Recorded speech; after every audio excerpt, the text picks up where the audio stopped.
Kadame, who's going to join us and do some grounding.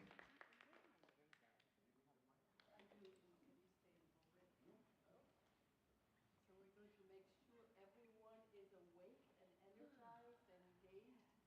Those who are able to, can you stand up? Are you all feeling well? Good. So we're going to do a clapping ceremony, and it has 3 steps. Very simple. Just 1, 2, 3, 1, 2, 3, 1, 2, 3.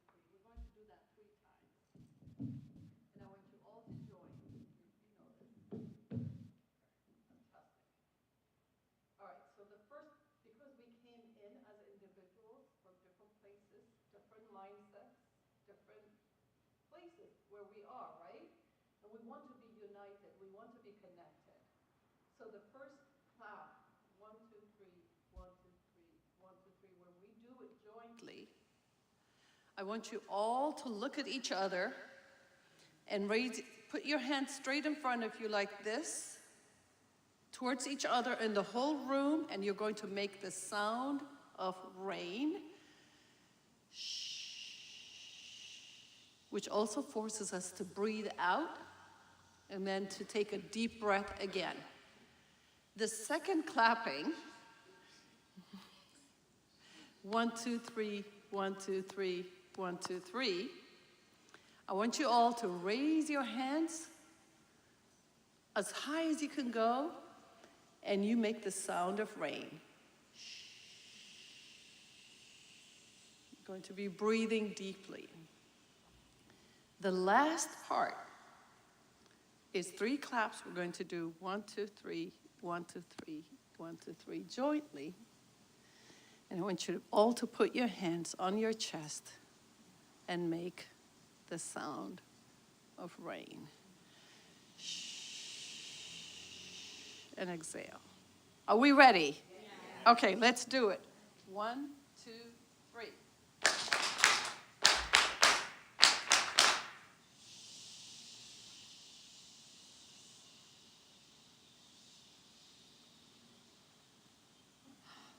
And again.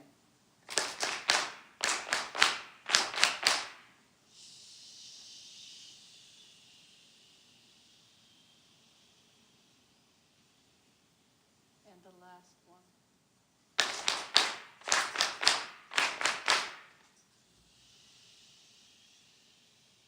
Thank you all for being here.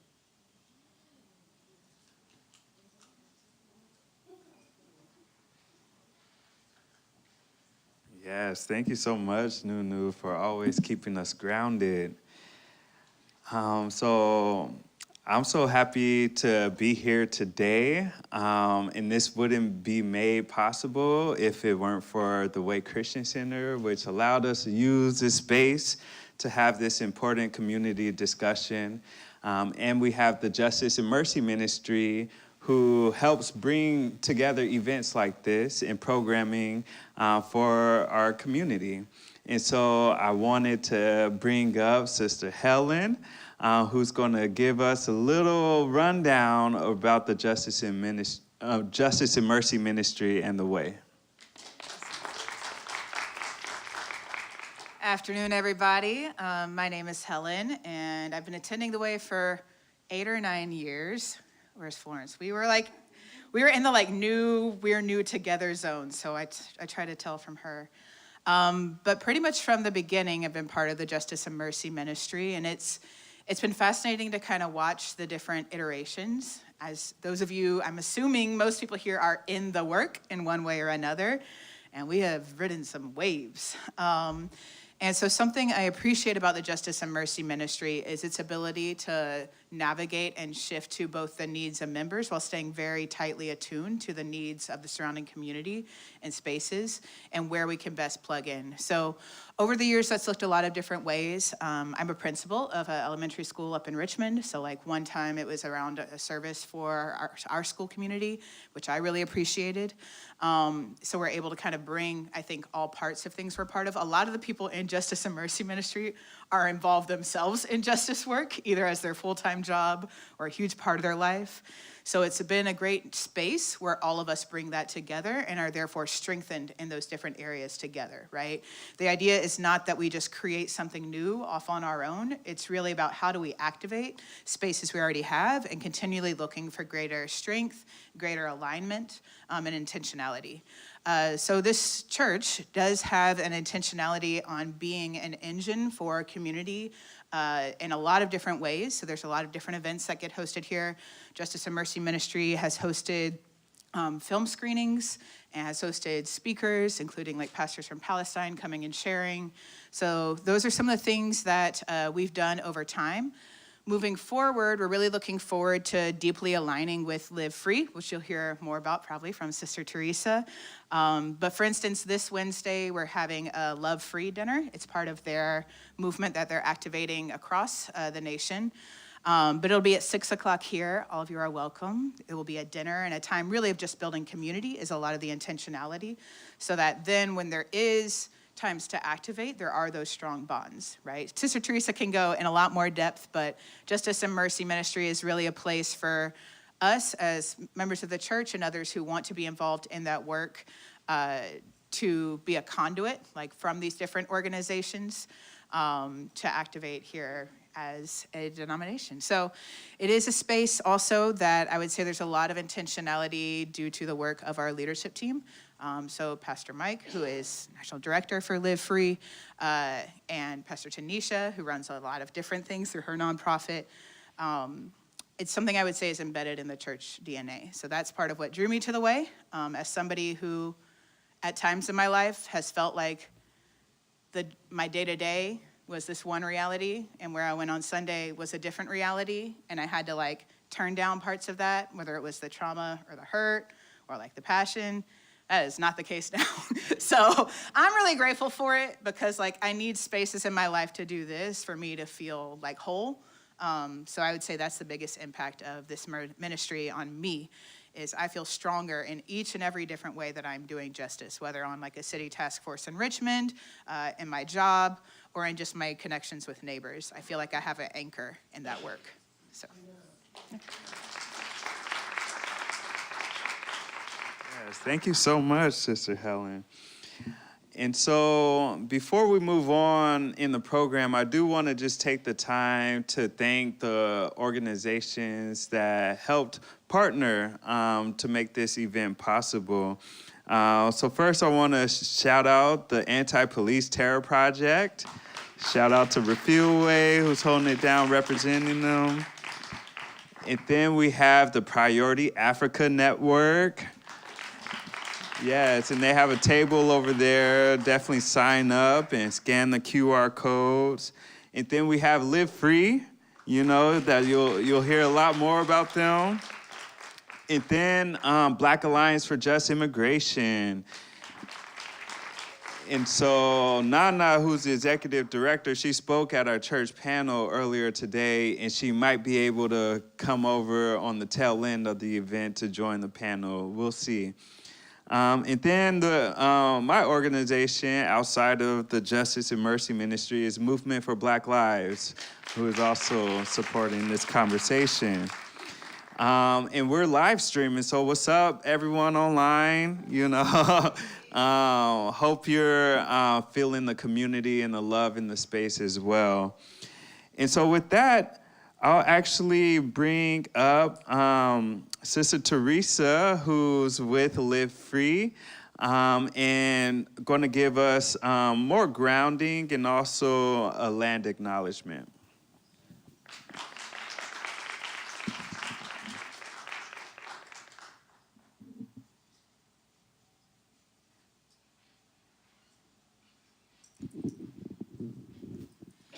Thank you, Devontae. I don't like mics, but can you all hear me okay? All right. So my phone is about to die, but I wanted to share with you all, for those who are in the East Bay or the East Bay, in terms of where we are currently placed, is on unceded Ohlone territory.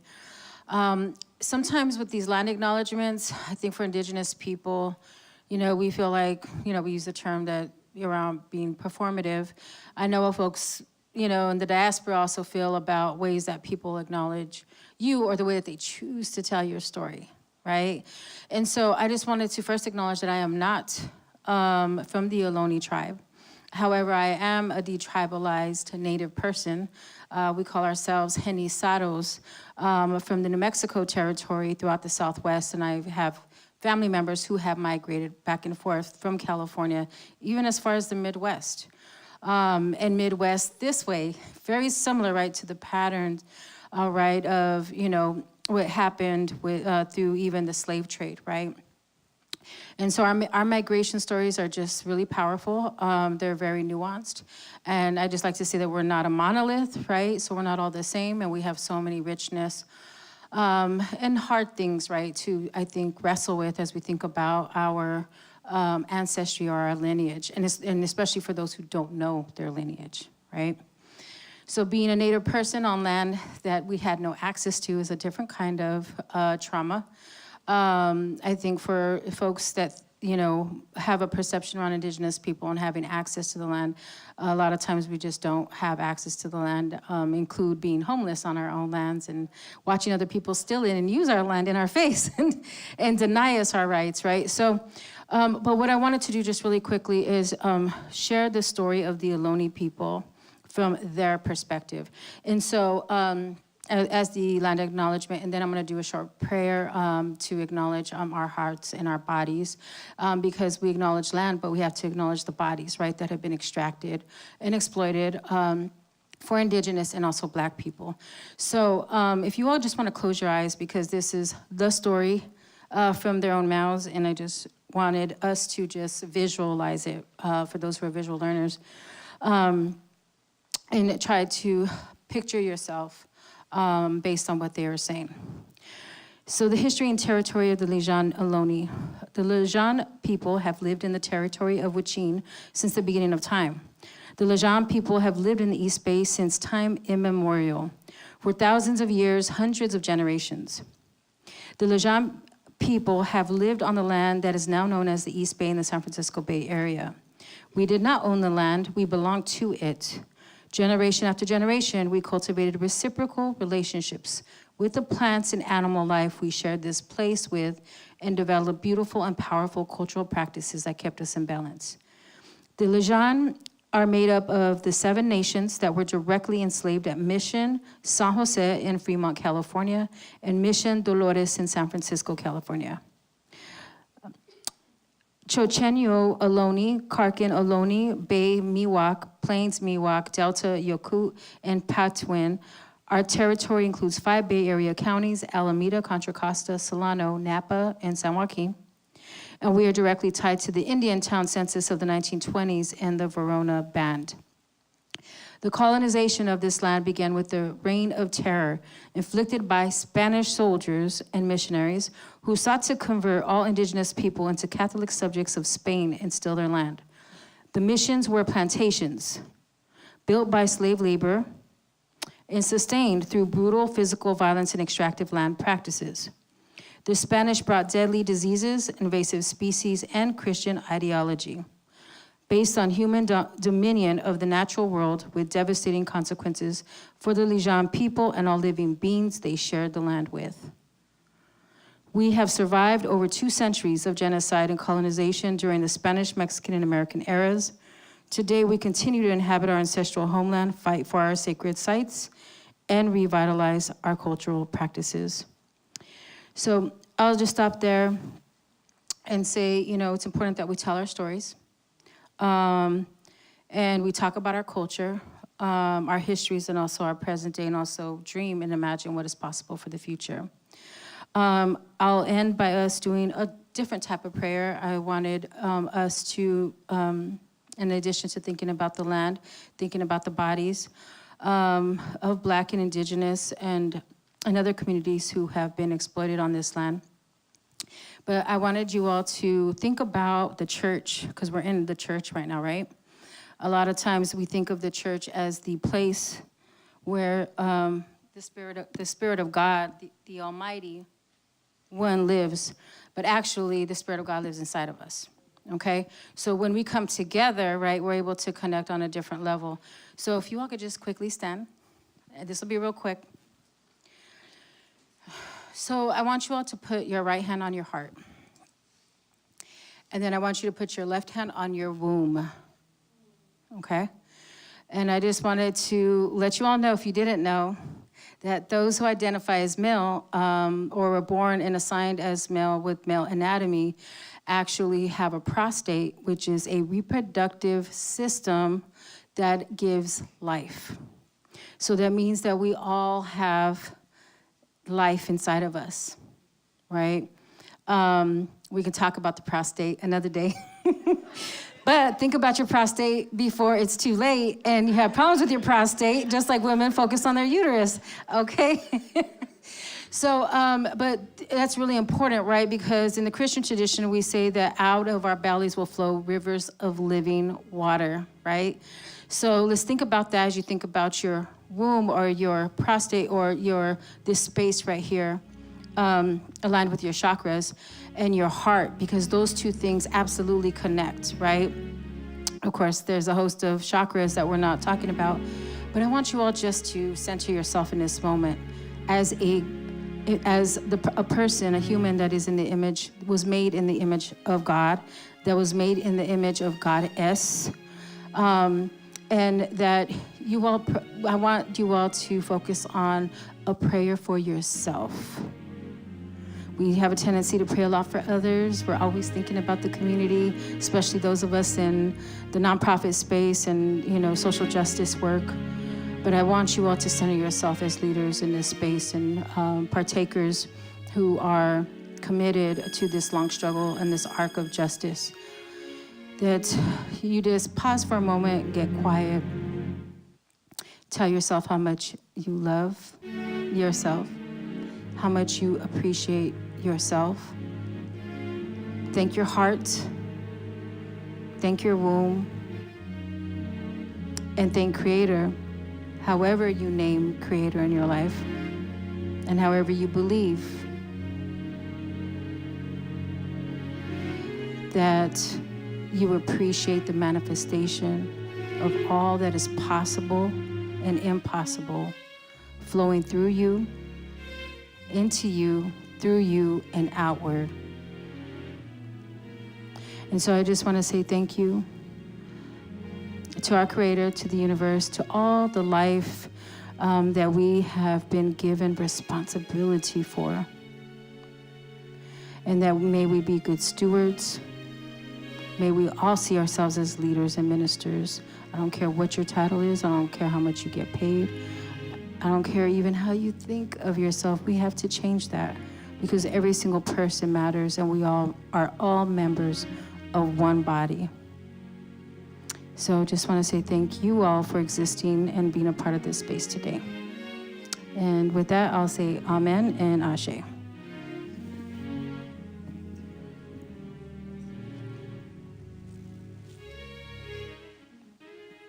Awesome.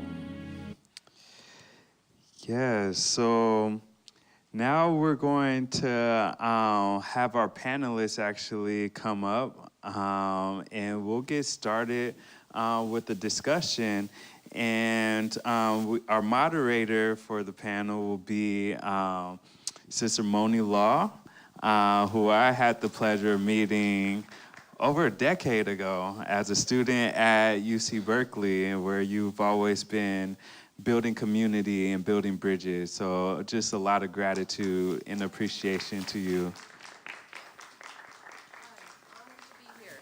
We have extra mics, so as people come up, there are 2 more mics. We need 3, actually. There's a third, a fourth. Good afternoon, everybody. My name is Moni Law, and that's my name, but also became my profession that I wanted to be since the 6th grade. So I practiced law in Washington State for 25 years, and I came back to Berkeley, my college hometown. So to get started, no more time to waste. We've got Teresa back up on the stage, and we have 2 other speakers. Sorry about my notes, I'm getting all my notes up. Also to my left, Bria? Oh, Rafila, sorry. Anti-Police Terror Project. Thank you and welcome. And Rafila with Anti-Police Terror Project. To her left, Teresa, you met earlier. And you're representing both LIVEFREE and LOVEFREE, which you're going to describe. And the Way, of course, the Way Church as well. 3 things. The Bria with All Youth Are Sacred Narrative Power Building Initiative. Is she here? Okay, and Nana, we're also waiting for. Okay, so we're just gonna kick it off and start with this issue of break the ice machine and our community discussion today. It is a appalling daily exercise to look at your news, is it not? Does it take everything out of your spirit, your soul, your heart, your body, your mind, just to try to keep walking through this madness? And how we're doing it is community and resistance and preparation and organization. So, as a activist for many, many times, as Devonta and I were in the streets quite a bit back in the day, the early part of the Black Lives Matter movement, strategizing things. And we have our other speaker. Oh, wonderful, good timing. Is that Bria? Hi, Bria, welcome, good timing.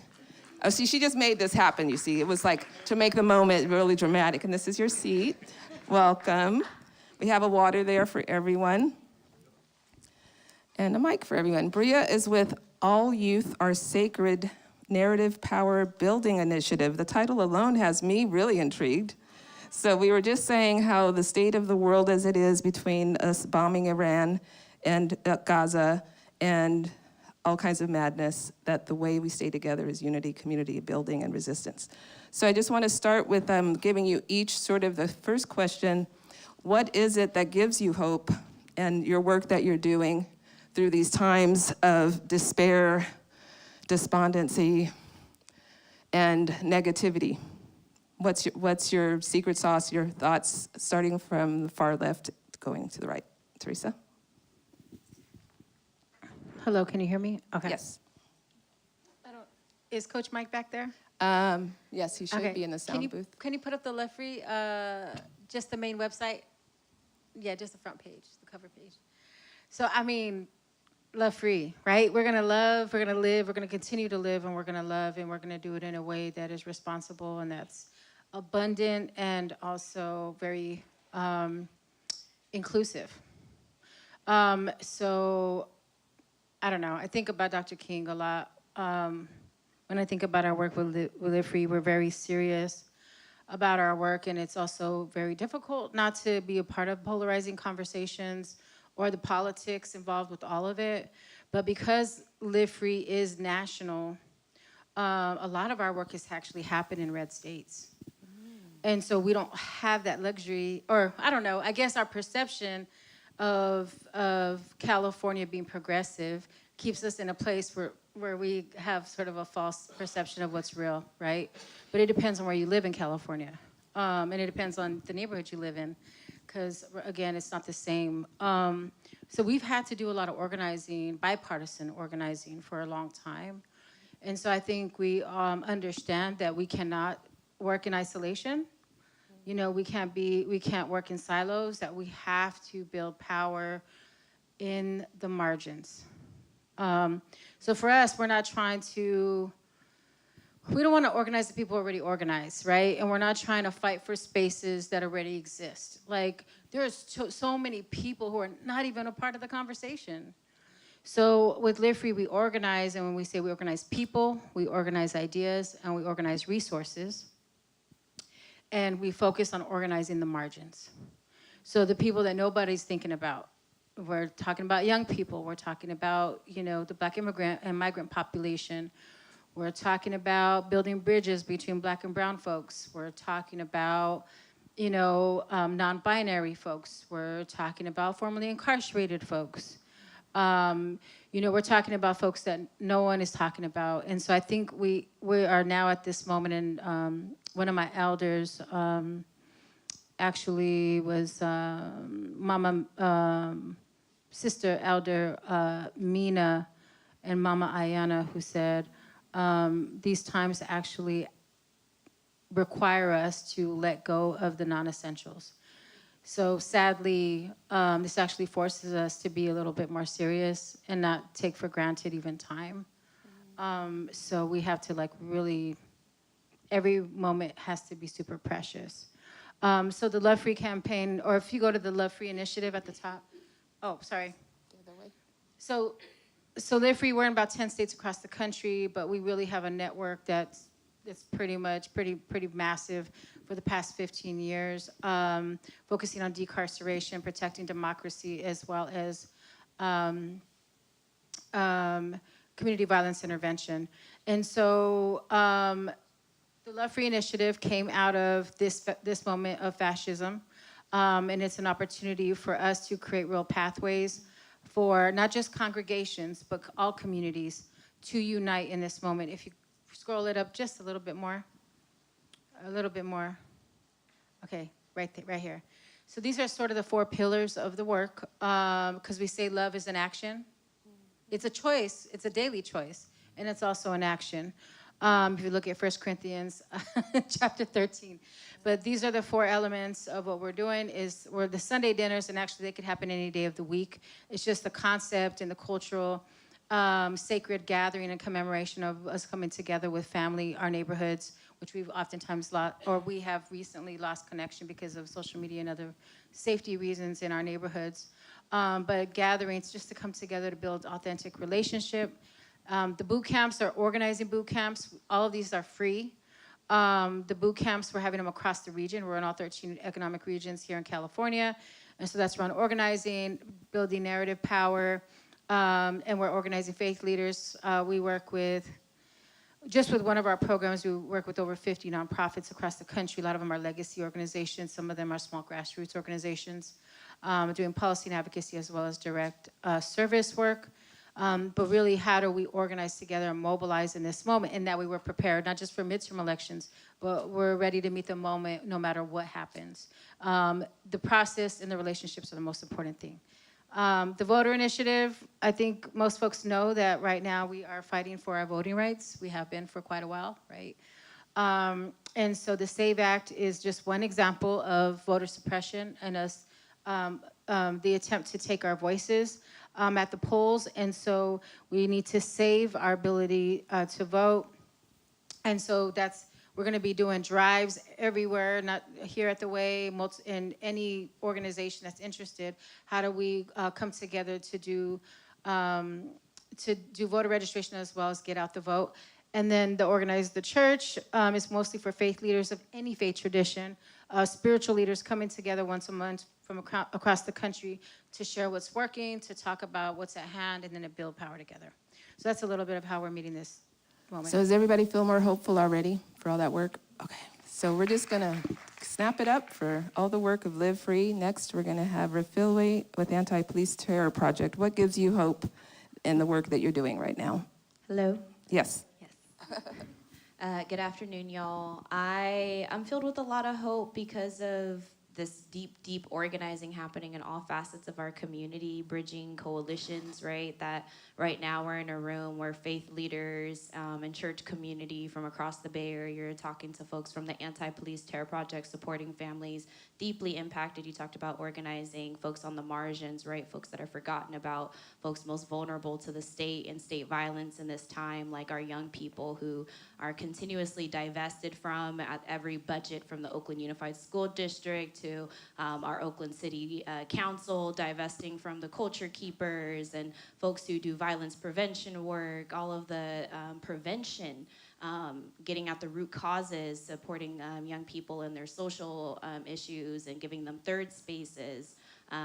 There's a lot of work needing to be done to support folks who have already been impacted by the system and or have been neglected, folks who are unhoused neighbors and are having trouble accessing things like affordable housing programs. And so there's a lot of state solutions, so-called solutions from the state to problems that they have only deepened, that are only continuing to keep our voices out of the room, right? And so what I see in this moment that gives me a lot of hope is less and less of us are spending our time going, we need this council member to do this thing, and we're saying, okay, well, we're gonna hold them accountable to what they said, because at the end of the day, we're all still paying taxes, right? But we're also building our own alternative. So at APTP, we have an expanded people's clinic where folks every Monday can come and get acupuncture that we do in the NADA protocol, followed the practice of the Young Lords Party and Dr. Mutulu Shakur in the East Coast, supporting folks who are struggling with substances. It's also a direct support for folks in their mental health struggles. Anyone is welcome to come. We're deep, in the lower bottoms of West Oakland, not far from the BART station.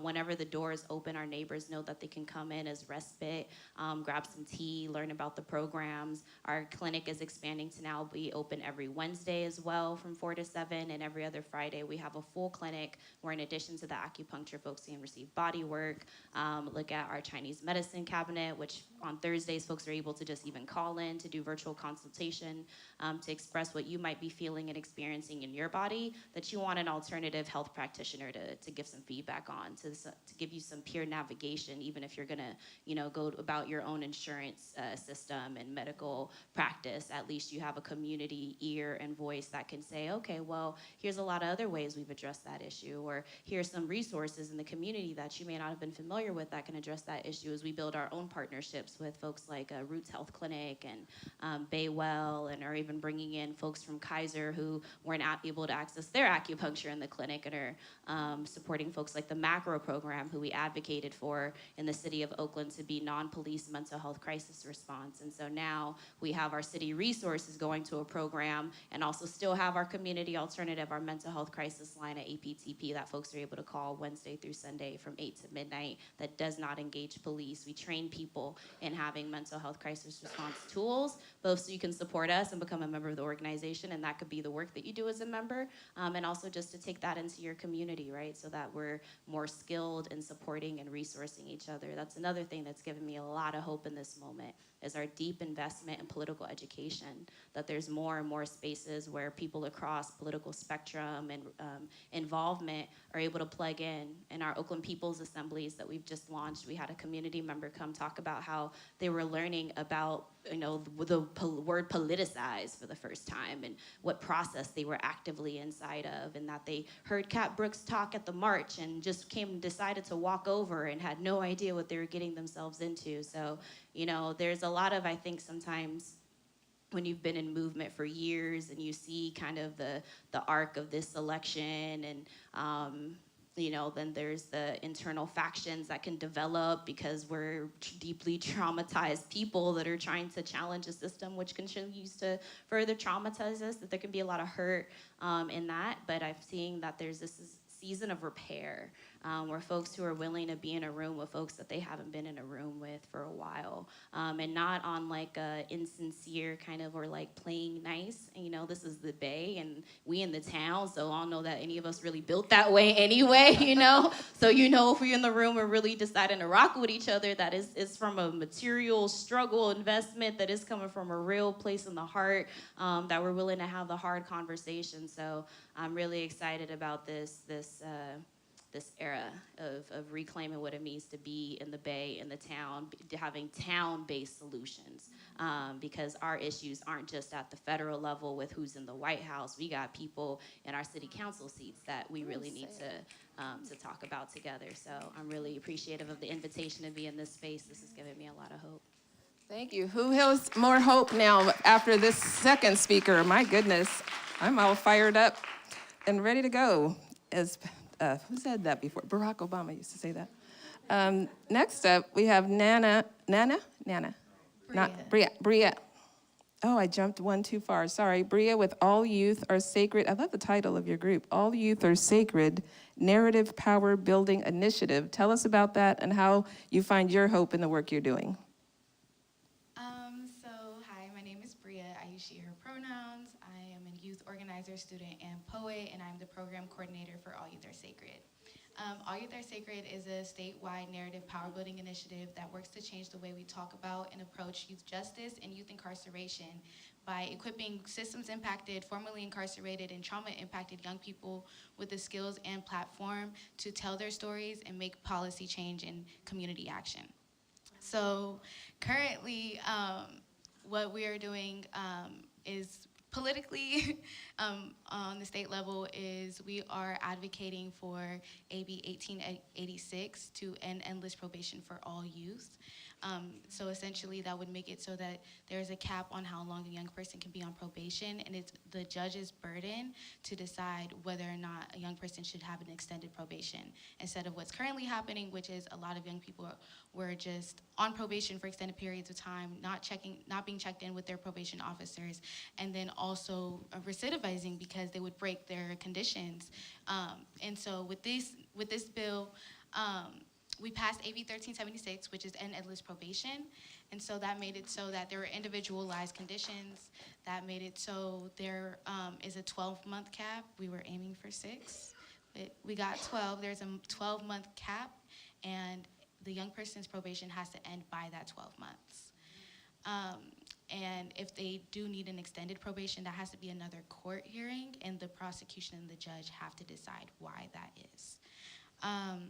So probation for all is going to include foster care youth and hopefully include youth that are impacted by the secure youth treatment facilities, which replaced CYA, the California Youth Authority, or Department of Juvenile Justice, and made it so that youth are no longer in a state prison in their counties, and it's closer to home, closer to their families.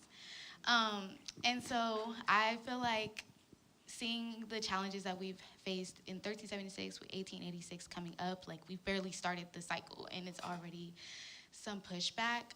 What brings me hope is seeing the young people I work with, my peers, show up in this space and tell their stories and connect and feel empowered by using their voices.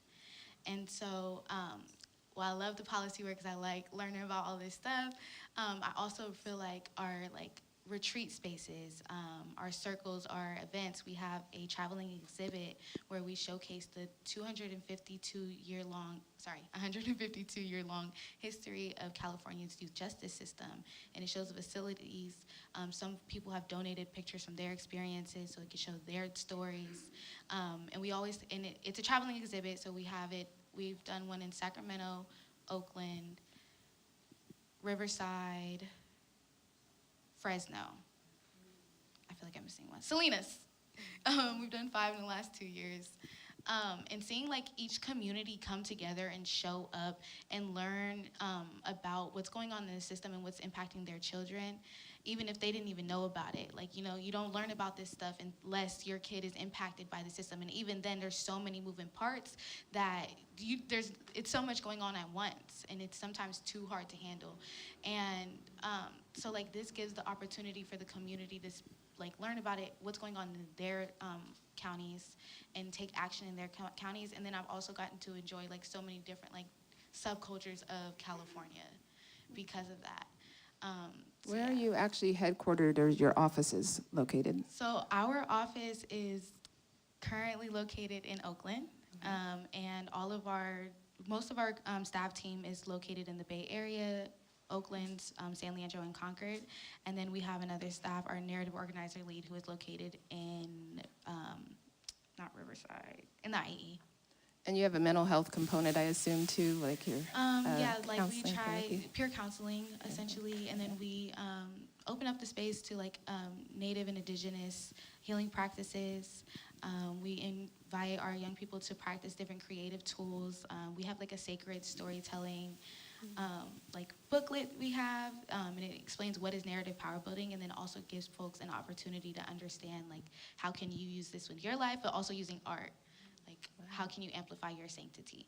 And you're a poet, so that's part of your art. I love it. I love it. So I want to also break into the chunks that we're going to cover with a question or two from the audience, because people might be holding on to a question. I think we said it's a communication. This is a community conversation, so it's not just Moni talking, blah, blah, blah, blah. If anybody has a question for these 3 panelists from what they just presented, I'm going to hold. Anybody?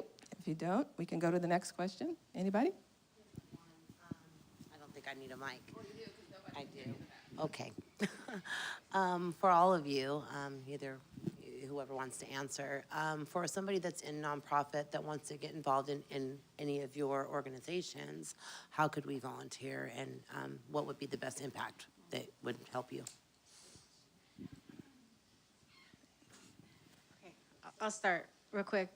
I don't know that we believe in the term volunteers because we believe everyone's a leader. And when you're thinking about building power and organizing, we feel like everyone has power, and it's simply the ability to act. So what I would say is, for LiveFree, fortunately, we do have a pretty dope digital infrastructure where you can plug in to any of our events. For California, we have a monthly space called the Underground, the California Underground, and that's where we just kind of all come together as a community. It's open. All of our spaces are really open. So we have that space. We have this website, and so if you go to the event, if you go to livefree.com, or you go to our events page on the livefreeusa.org place, you'll find this page, and then you'll find our events page, and you can see all the things that we're doing. It's really just showing up to those spaces and then being open. I think, as mentioned, we have those different ways. So if you wanted to host your own Sunday dinner at your house, we encourage you all to do that. It doesn't need to be a super large event. It doesn't need to be, catered or super fancy. I mean, we're doing it old school the way we did it, right? So we're just trying to bring ourselves back to those traditions that center family and community. Show up to a boot camp. They're free. We got national trainers that are coming to town. So if you get plugged into LiveFree, we'll also, we just did one. We had an organizing boot camp in Stockton, San Joaquin, Stanislaus, Fresno, Central Valley. Now we're going to the IE or Coachella Valley, Imperial Valley in San Diego. And then we'll be doing a statewide event this summer. So lock in there. We just had one in October. We had a statewide event, and we had folks come from all across California. We organized together, and we said we're gonna touch 50,000 people in California as our goal, and so we want you all to help us to get to that goal. And then voter drives, encouraging people to register to vote, and find the people in your margins, right? Starting with the low-hanging fruit, like the people in your family.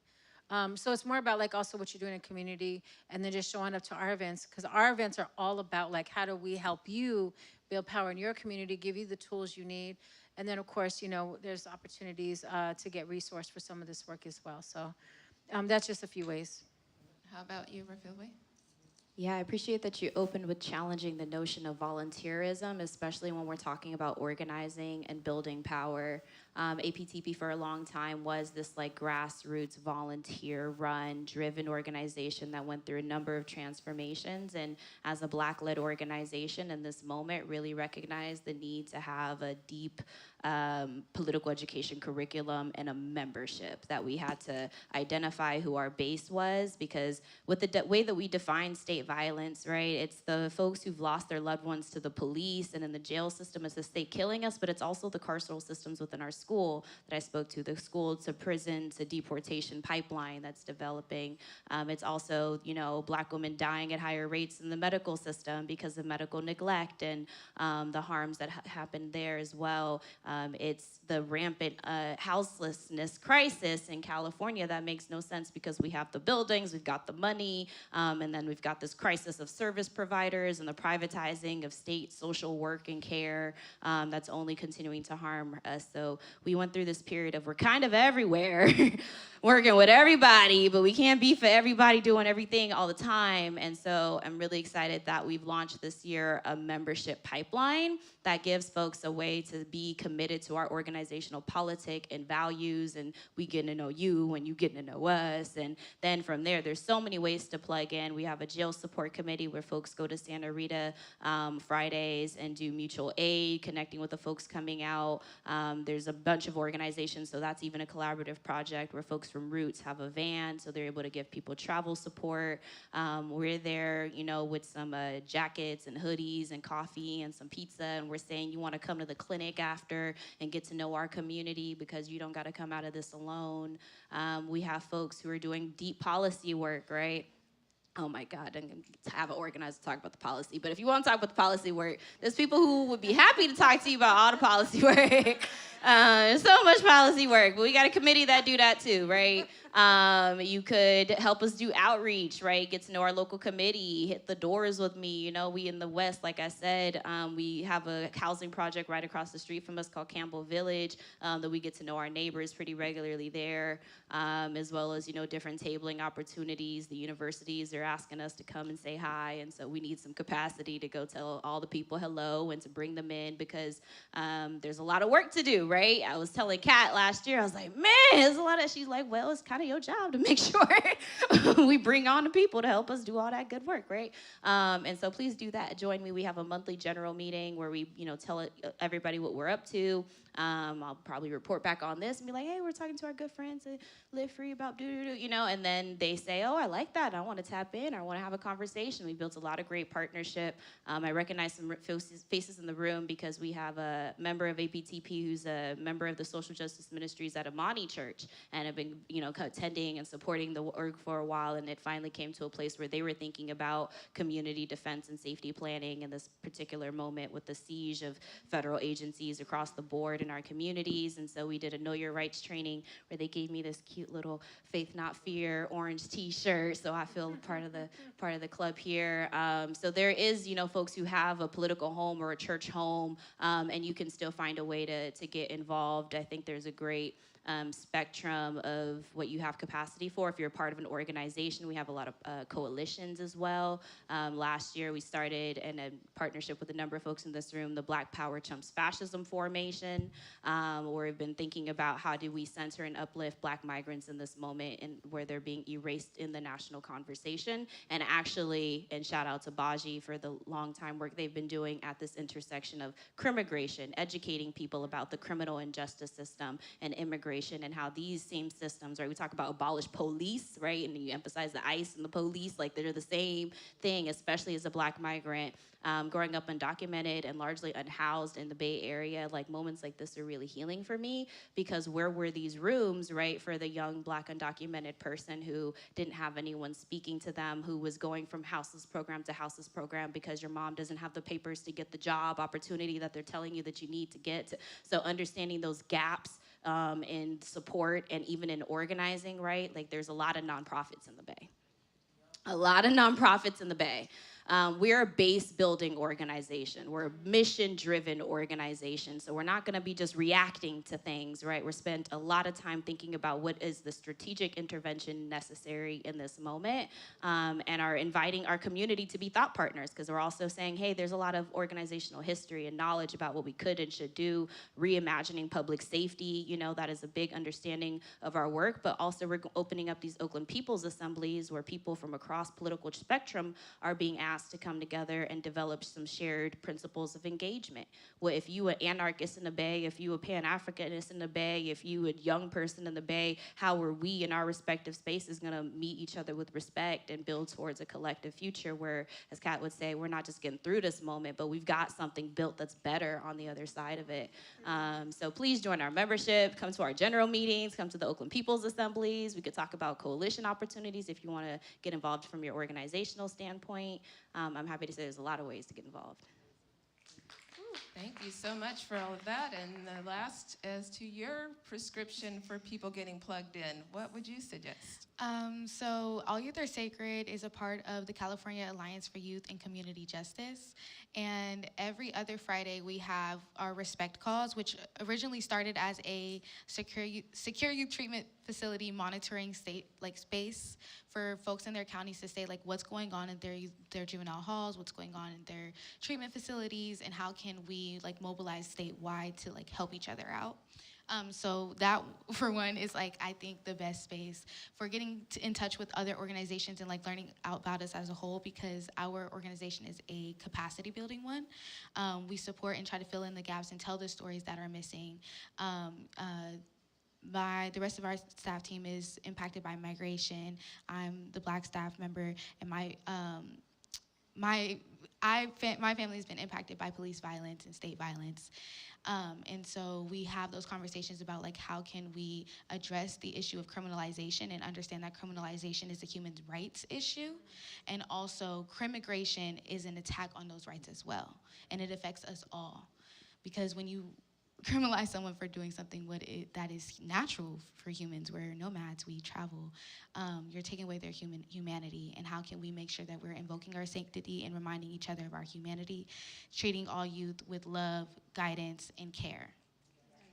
Thank you for that. And I wanted to double back on what was said about true public safety is not cops coming to the call. It's a mental health specialist. It's your best friend. It's grandmama and them. It's your buddies. And we had a suicide here in Berkeley. A young man jumped from the downtown parking garage at noon hour, and I was nearby, and I walked out and saw his body in the street. And some young people were, of course, completely, and I think this is a common problem now. It's a big problem, as everybody probably knows. Mental health is one of the biggest crises that we have that's underfunded, under-resourced. So I thank you for all your work that you do in those fields. The other thing that Santa Rita, people just get let go and just like walk home at midnight. My day job, I won't say what my day job is, but I need some water now. He was in the middle of nowhere, doesn't have a car, managed to find someone who had a lift, or they may have gotten him somebody got him a ride, or he managed to get in touch with his mom in South Carolina or something, and she called him a car. So if you are left out with no resources, you're in the middle of nowhere, and you're trying to get rehabilitated and get help, that's where true public safety is. And I want to bring to everyone's attention, hello everyone, please write to the city of Berkeley, who is, imagine this, I was born in Alabama in 1960. They are right now proposing to bring back, wait for it, police dogs, pepper spray, tear gas, and helicopters. Mayor Gus Newport, bless his soul, he co-produced a film with me. He was killed tragically in an accident that the driver caused. But he said to me, Moni, when I was mayor, I made sure that they did not have police dogs. They did not have tear gas. And all these years we have not had it because it does not help. It's a chemical pollutant that is against international treaties. It is harmful to your health and your psyche when you have a dog coming at you, and you were growing up in Alabama where they use the dogs and sick them on us. That's not safety. So we actually had a Berkeley Community Safety Coalition that I chaired, and Gus Newport, others were on it. And I think I'm gonna revive it and bring it back. We got a similar macro program, specialized care unit. They tabled it, they merged into the county. But what would happen was I'd get a call, we have somebody who needs help. Guess what? We call the van of three. They had a therapist on the board, they have a they have a medic, and a social worker. Go figure. Things that they actually could use instead of just being thrown into jail for overnight and back on the street. So all these good things we're doing, spread the word, and I'm gonna do the next question. Don Lemon and others are getting arrested just for reporting the news from the church that he was in not so long ago. That was like on January 29th. And then there was a Latina journalist on March 4th who also got arrested for just reporting the news. So as people who are active and in the community, or what they would consider now a negative thing, that you're an activist, like that's a bad word, and now they're doubling back and calling like Renee Good domestic terrorists. Finally, they fired what's her name, but when they go to that jump point where they just conclude these things with no investigation, no review, is it chilling, you think, like people getting out there and getting visible? Because we have to take care of ourselves as well as each other.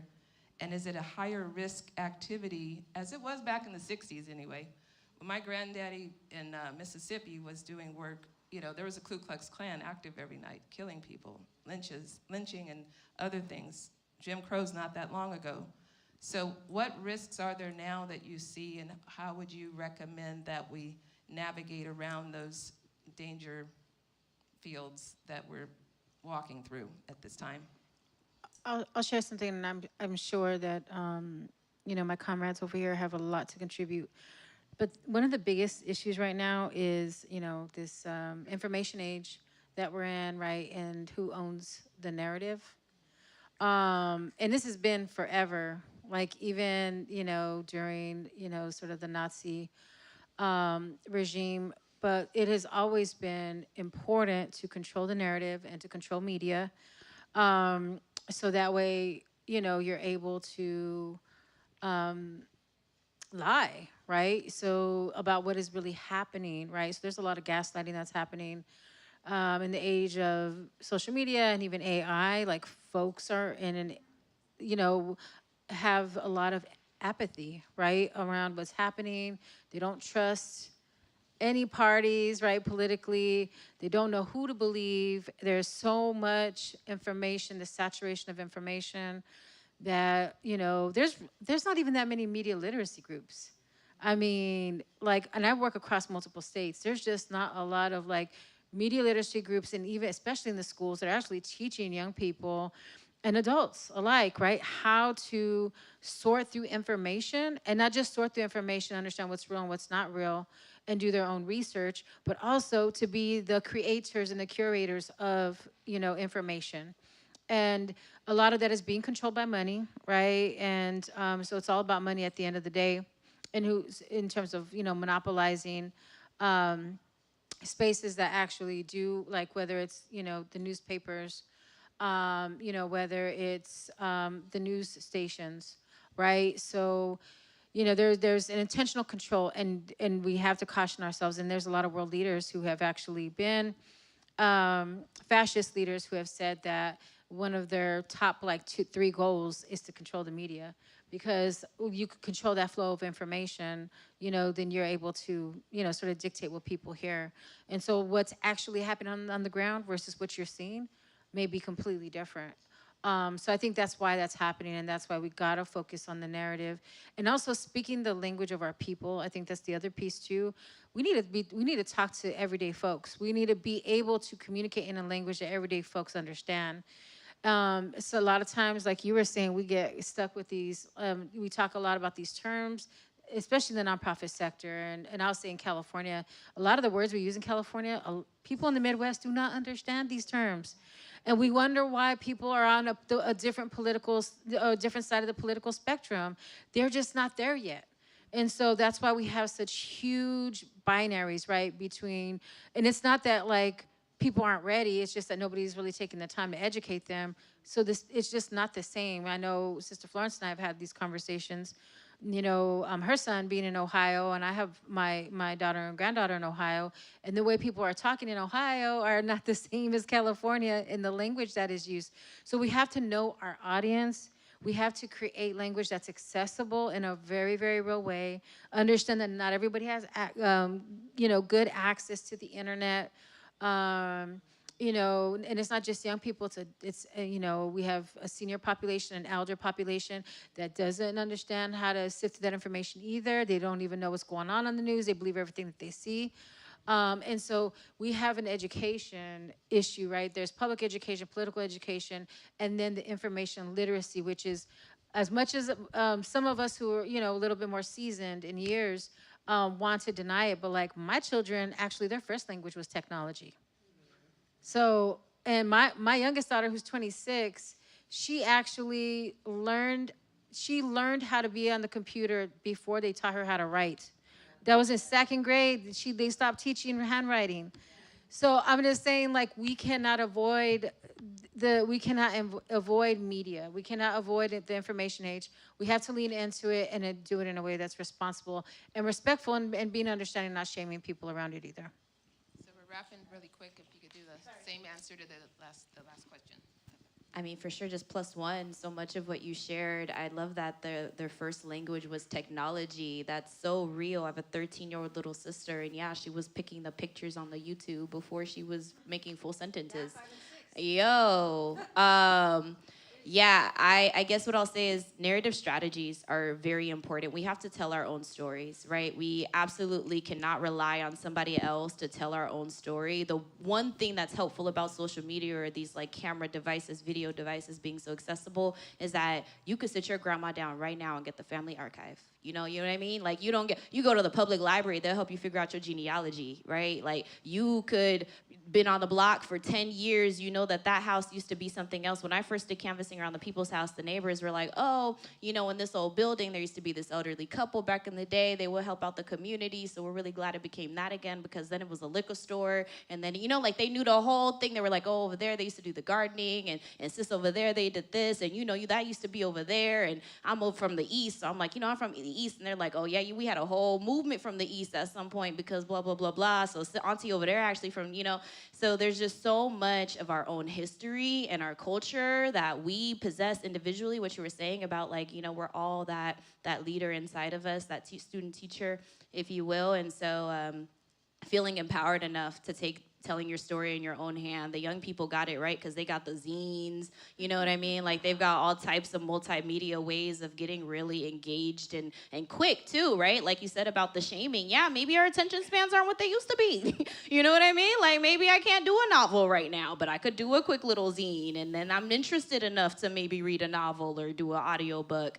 The labor unions, I used to be a labor organizer. I think one successful thing about that movement is we used to have researchers in the team, and we had people who used to be like education training, like that was their job, to make sure that our organizing workshops and training material was at a literacy rate that was reflective of America, which is a low literacy rate. I think it was like 4th or 5th grade.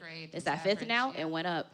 And so it's at 5th grade reading level nationally, right? So why are we talking about decolonial theory in a way that does not help people understand or see themselves in it in a direct way? I think that's something we are trying to grow in.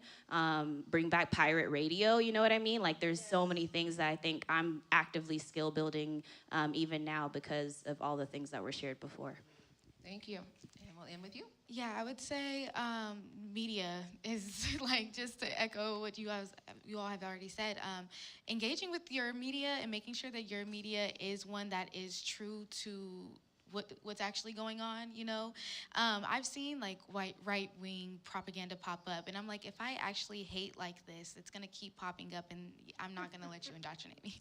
I think too, engaging with like the media with folks that you're in your community that you're familiar with.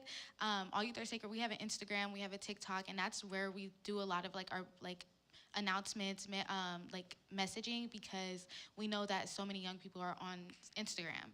And so it's like, I know for me, like staff will post something and then I see it pop up on my timeline and I'm already activated because it's like this fun, loving, but actionable thing that's popping up for me. And then also, I would say, talking to the young people that are in your life, talking to your peers, really bringing up like what can you do, what can you say that actually does help you all feel valued and help you feel seen and help you feel loved. And same thing with your kids. I feel like as a child, I grew up with this perception that, adulthood and grown-ups are all so smart and everything's so figured out and the world has a few pitfalls, but it's not too bad. But in reality, no. She's in shock to see the truth of the matter is. Yeah, and so I think like, Adultism. talking, because I have a little sister, she's 8, and she starts asking me questions. I'm like, all right, I got to keep it real with you. Like, I can't lie to you. Like, we talked about slavery, and I had to tell, because she didn't learn about it in school, and I'm like, you're in 3rd grade. What age do they actually talk about it then? Because It's being erased. Yeah. like, that we need to discuss this, because slavery does still exist to this day. And people are, like, criminalizing people, and these vagrancy laws are what is mass slavery, mass incarceration. It's what's feeding this system. And so I think too, with All Youth Are Sacred, during our fellowship, we really focus on skill building. We focus on meeting you where you're at, making sure if there are any accessibility needs you have, we can meet them and we can serve you so you can learn more and grow to learn this movement and grow into it in this community. You guys are all so amazing that we need to have another 3 hours to talk with these three people. Thank you for your time and all your work that you're doing in the community. Thank you, Devante. You had a question in the back? Okay, it'd be a really quick one. Somewhat, yeah. Can you repeat the question that you had? My question to them was that it's a more dangerous time now to be an activist who's at all vocal about being any way critical of your government. Which is democracy, but it's got consequences now with, ICE and others coming in the streets. I just wanted to speak to it for a moment. I was told that I have to cap it soon, but do you have time for one question? I don't. Is it one question? I don't know. We have the meal that we're serving, but what's your question, and I'll state it. Well, it was really just a statement. Movements like this have always been surveilled. You want to take a step back and go to what your point was, right? When cable became a thing, when movies became a thing, the United States government through the CSS, the Office of Strategic Services, created Operation Mockingbird, and they used that to control our celebrities, to control people who were publishing things in the news, to control our actors and our artists, right? We have to remind ourselves that when the Civil Rights Movement got started, that's when the FBI was founded, and the number one threat to national security at the time was Dr. Martin Luther King. And so I just want to remind the group, and for these incredible leaders here that are running these awesome organizations, that organizations like yours certainly are being surveilled.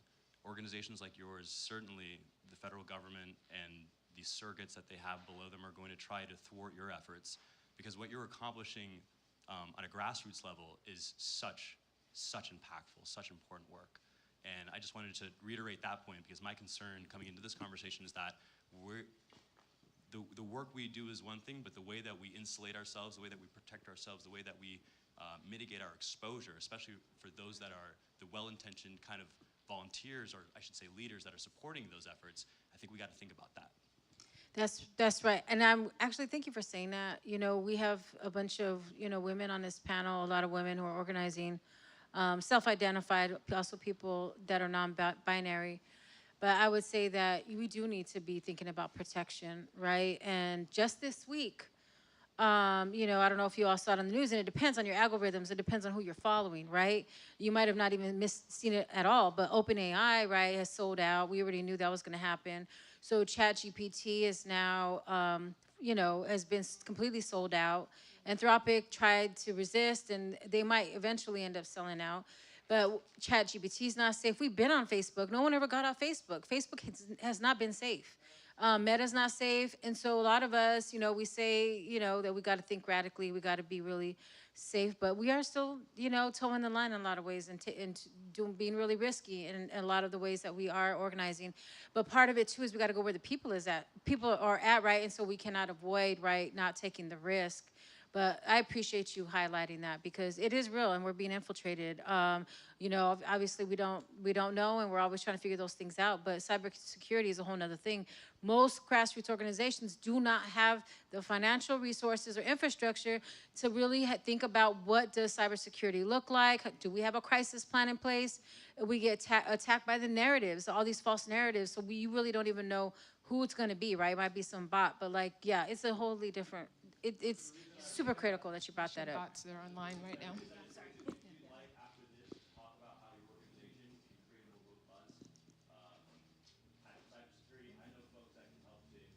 So you guys are going to talk at there's dinner. resources. Okay, at dinner, Yes. young man, you're going to talk to her. I'm 66 years old, and so I didn't even know what a computer was in college. We didn't have computers then. Computer love.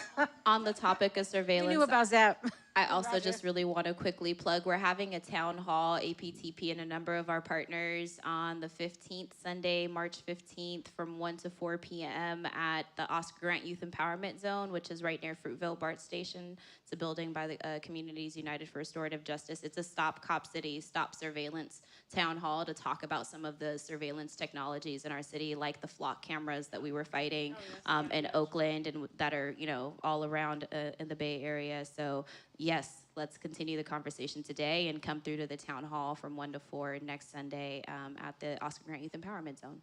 1150 35th Avenue.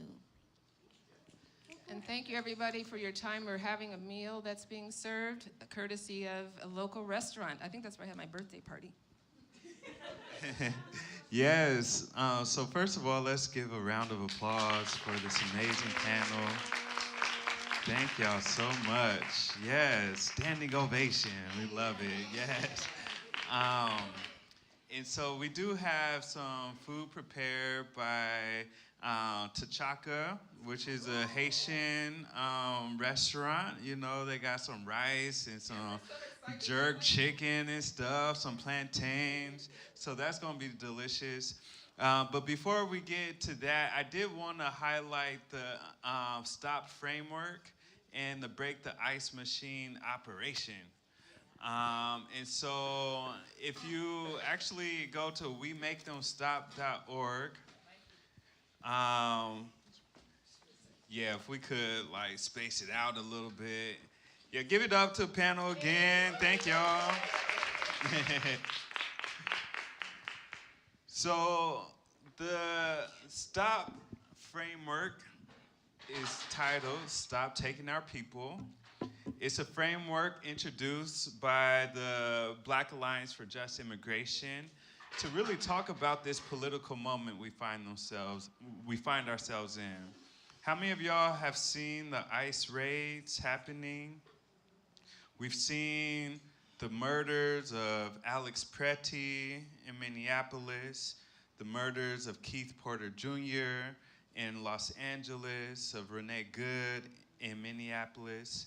And there's been an uprising, a movement to challenge the system of fascism that is taking hold and siege of our communities.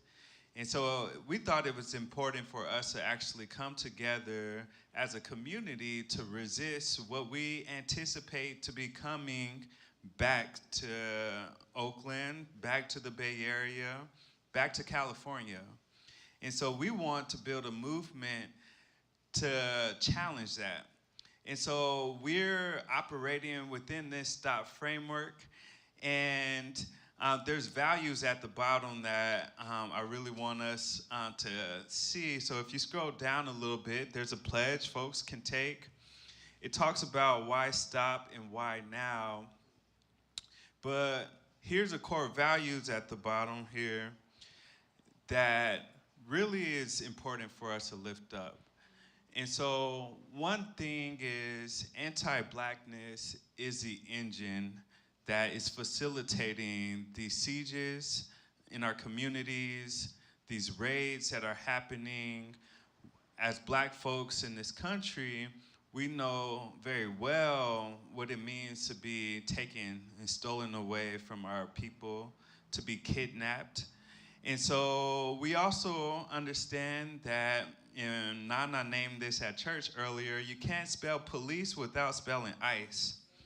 And so this second point around one machine, not many, we've seen ICE raids in our community, but we also seen the National Guard that's being deployed.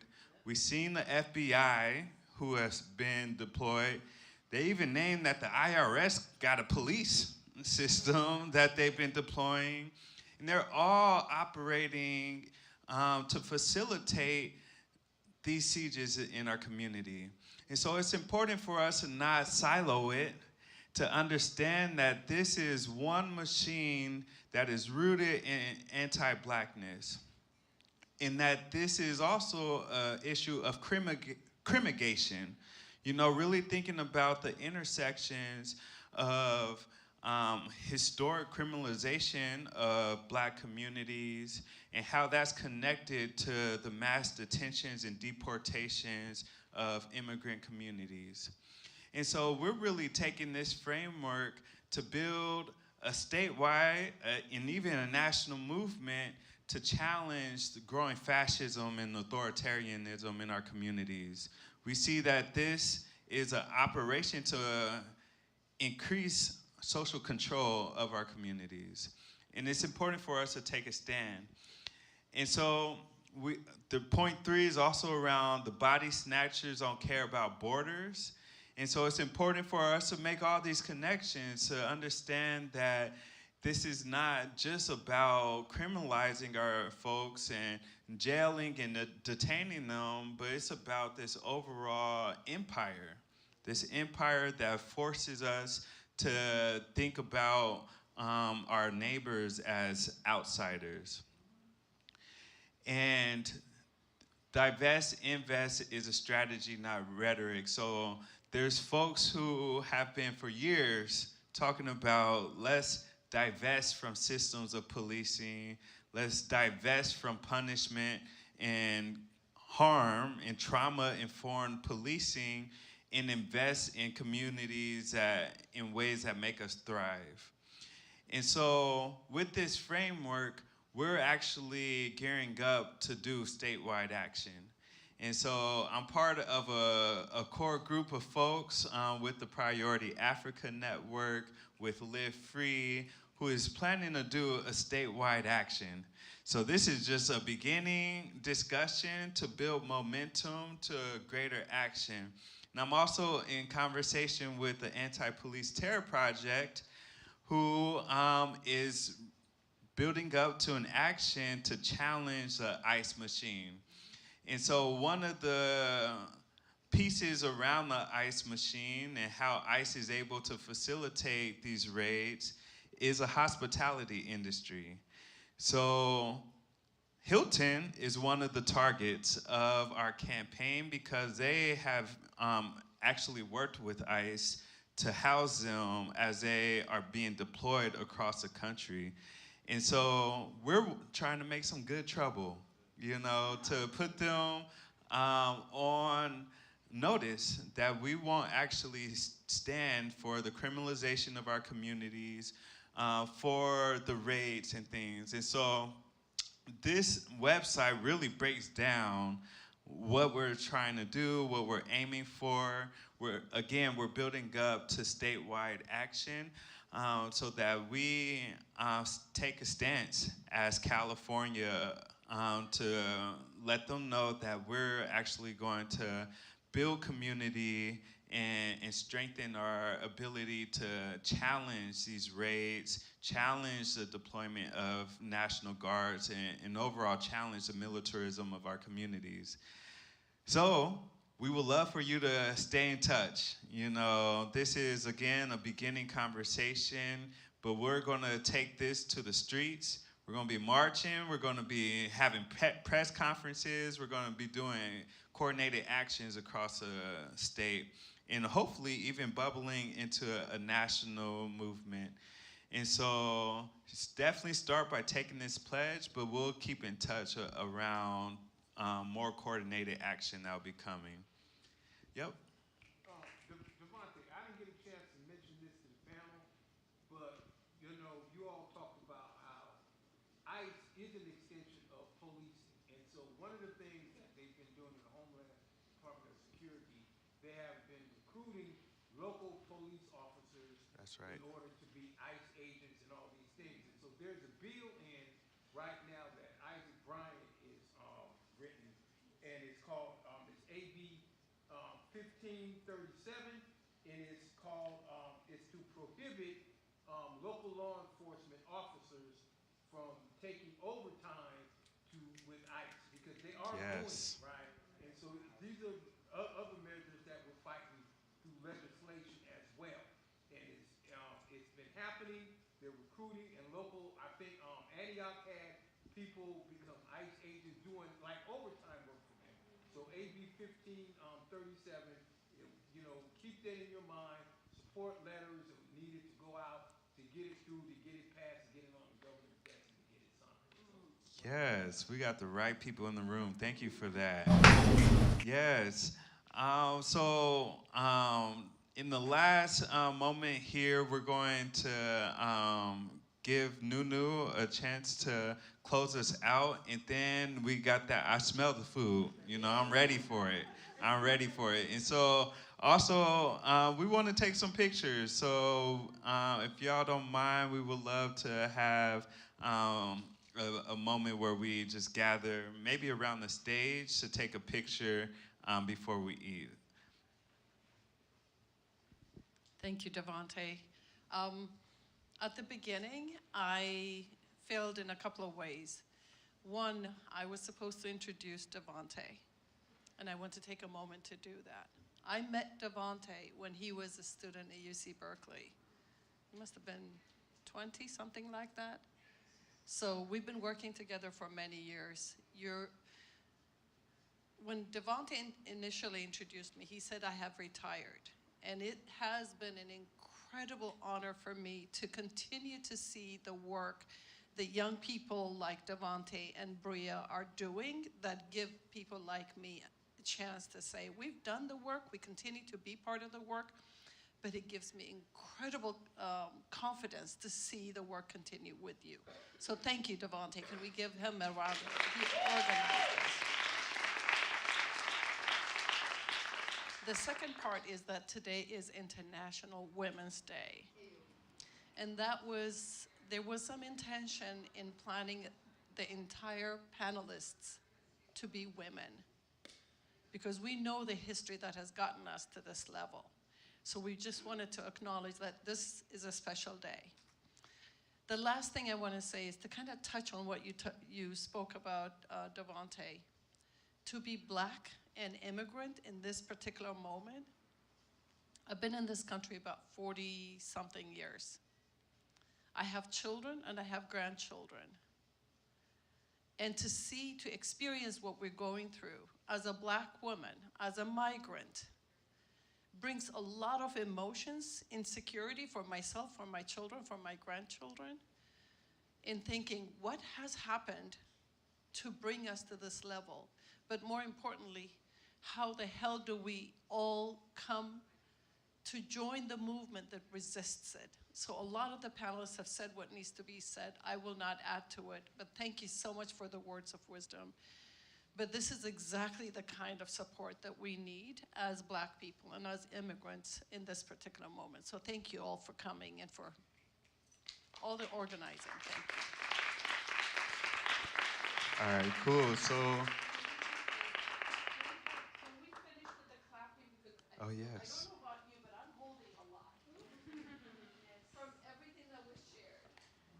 And the breathing allows us to just kind of expel all that energy. Do you all remember what we did? Yes. Can we do it again? One more time? Okay, 1, 2, 3.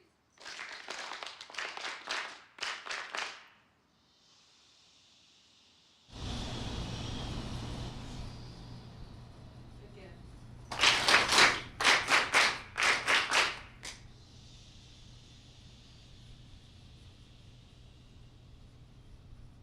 And the last one.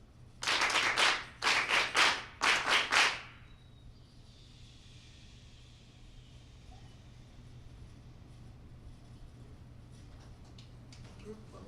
Thank you. Yes, let's do a group photo. And so we'll just gather